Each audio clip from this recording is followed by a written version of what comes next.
എൻ്റെ പേര് സുഖിൽ ഞാരാണ്. ഞാൻ രായാവാണ്. ഞാൻ പറയുന്നത് നിങ്ങളെല്ലാം കേൾക്കണം. കാരണം ഞാൻ ബിഗ് ജോസ് വിജയിച്ച ആളാണ്. കേരളത്തിലെ ജനങ്ങൾ മൊത്തം എനിക്ക് വോട്ട് ചെയ്തതാണ്. ഇനി ഞാൻ പറയുന്നത് നിങ്ങൾ കേൾക്കണം. ഞാൻ സത്യത്തിനും ധർമ്മത്തിനും വേണ്ടി മാത്രം പോരാടുന്ന ആളാണ്. എൻ്റെ പൊന്ന് അഖിലിപ്പോൾ ഈ പറയുന്ന കാര്യങ്ങളും അഖിലിൻ്റെ ബിഗ് ബോസ് ജീവിതവും തമ്മിൽ ഒരു തരത്തിലും യോജിക്കത്തില്ല. ഞാൻ ബിഗ് ബോസിൻ്റെ ഫസ്റ്റ് സീസൺ മുതൽ അല്ലെങ്കിൽ second season, third season, fourth season, fifth season, sixth ഒരു പരിധി വരെ മുഴുവൻ കണ്ടയാളാണ്. അപ്പോൾ ഇതുവരെയുള്ള സീസണിൽ ഏറ്റവും വീക്ക് കണ്ടസ്റ്റൻസ് പങ്കെടുത്ത ഒരു സീസണാണ് ഫിഫ്ത്ത് എന്ന് ഇപ്പോഴും വിശ്വസിക്കുന്ന ആളാണ്. ആ സീസണിൽ എതിരാളികളില്ലാത്തതുകൊണ്ട് രായാവായ അല്ലെങ്കിൽ മൂക്കില്ല രാജ്യത്തെ മുറിമൂക്കൻ രായാവ് എന്ന് വിളിക്കാവുന്ന ഒരാൾ മാത്രമാണ് അഖിൽ മാരാർ. ഒന്നാമത്തെ കാര്യം. രണ്ട്, ഈ അഖിൽ മാരാർ എന്ന് പറയുന്ന വ്യക്തി പിന്നെയും പാർഷ്വാലിറ്റി ചില കണ്ടസ്റ്റൻസിനോട് കൂടുതൽ പരിഗണന കൊടുക്കുന്നു എന്നൊക്കെ പറഞ്ഞ് കരയുന്നുണ്ടല്ലോ. എൻ്റെ പൊന്ന് അഖിലേ, അങ്ങനെ ഏതെങ്കിലും കണ്ടസ്റ്റൻസിന് കൂടുതൽ പരിഗണന കൊടുക്കുന്ന പരിപാടി ബിഗ് ബോസിലുണ്ടെങ്കിൽ അതിൻ്റെ ഏറ്റവും കൂടുതൽ സുഖം അനുഭവിച്ച വ്യക്തി നിങ്ങളാണ്. നിങ്ങൾ ആലോചിച്ച് നോക്കുക. നിങ്ങളൊരു ഫിസിക്കൽ അസോൾട്ട് ചെയ്തിട്ട് നിങ്ങളെ ബിഗ് ബോസിൽ നിന്ന് പുറത്താക്കുക ഇല്ല. നിങ്ങൾ വെളിയിൽ പോയി സകല കാര്യങ്ങളും അറിഞ്ഞിട്ട് തിരിച്ചു വന്നിട്ട് നിങ്ങൾ ഈ പറയുന്ന നിങ്ങളുടെ ഗെയിം സ്ട്രാറ്റജി മാറ്റി. നിങ്ങൾ അറിഞ്ഞില്ലെന്ന് പറയുമായിരിക്കും, പക്ഷേ നിങ്ങളുടെ മുമ്പത്തെ ഗെയിമും നിങ്ങളുടെ പിമ്പത്തെ ഗെയിമും തമ്മിൽ നോക്കിയാൽ മതി. നിങ്ങൾ പിന്നീട് എത്ര സൂക്ഷിച്ചാണ് കളിച്ചത്, നിങ്ങൾക്ക് ഫാൻസ് ഉണ്ട് എന്ന് മനസ്സിലായപ്പോൾ. പിന്നെ അഖിൽ ഈ പറയുന്ന പോലെ ഫിസിക്കൽ അസോൾട്ടിൻ്റെ കാര്യം ഒന്നുകൂടെ ഞാൻ പറയാം. റോബിൻ രാധാകൃഷ്ണൻ ചെയ്തത് ഫിസിക്കൽ അസോൾട്ടായിരുന്നു.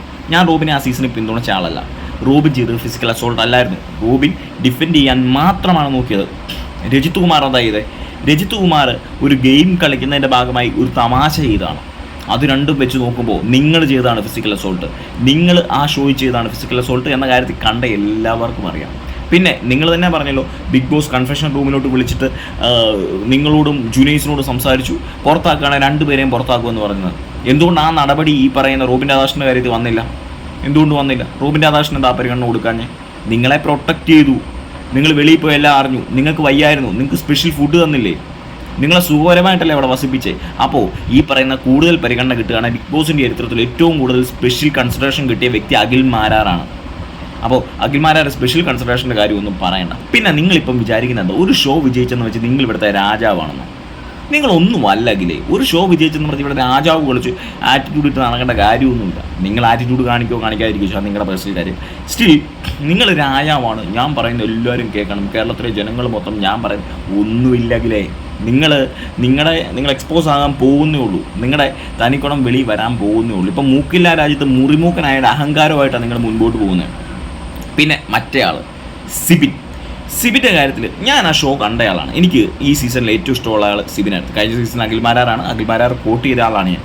റോബിൻ രാധാകൃഷ്ണൻ വോട്ട് ചെയ്തിട്ടില്ല. രജിത് കുമാറിനെ ഞാൻ വോട്ട് ചെയ്ത ആളാണ്. അപ്പോൾ ഈ സിബിൻ്റെ കാര്യത്തിൽ സംഭവിച്ചെന്താ? സിബിൻ മെൻ്റലി ഡൗൺ ആയിട്ട് തന്നെയാണ് അവിടെ നിന്ന് ഇറങ്ങുന്നത്. ആ ഷോയിൽ കണ്ടിന്യൂ ചെയ്യാൻ പറ്റാത്ത രീതിയിൽ എനിക്ക് തോന്നുന്നു. വീണ്ടും കയറ്റി വിട്ട് പുള്ളി കളിക്കുകയാണെങ്കിൽ കളിക്കട്ടെ എന്നുള്ള രീതിയിൽ തന്നെയാണ് ബിഗ് ബോസിൻ്റെ അണിയറ പ്രവർത്തകർ പോലും നടപടി സ്വീകരിച്ചത്. അപ്പോൾ അയാൾക്ക് വെളിയിൽ പോകണം.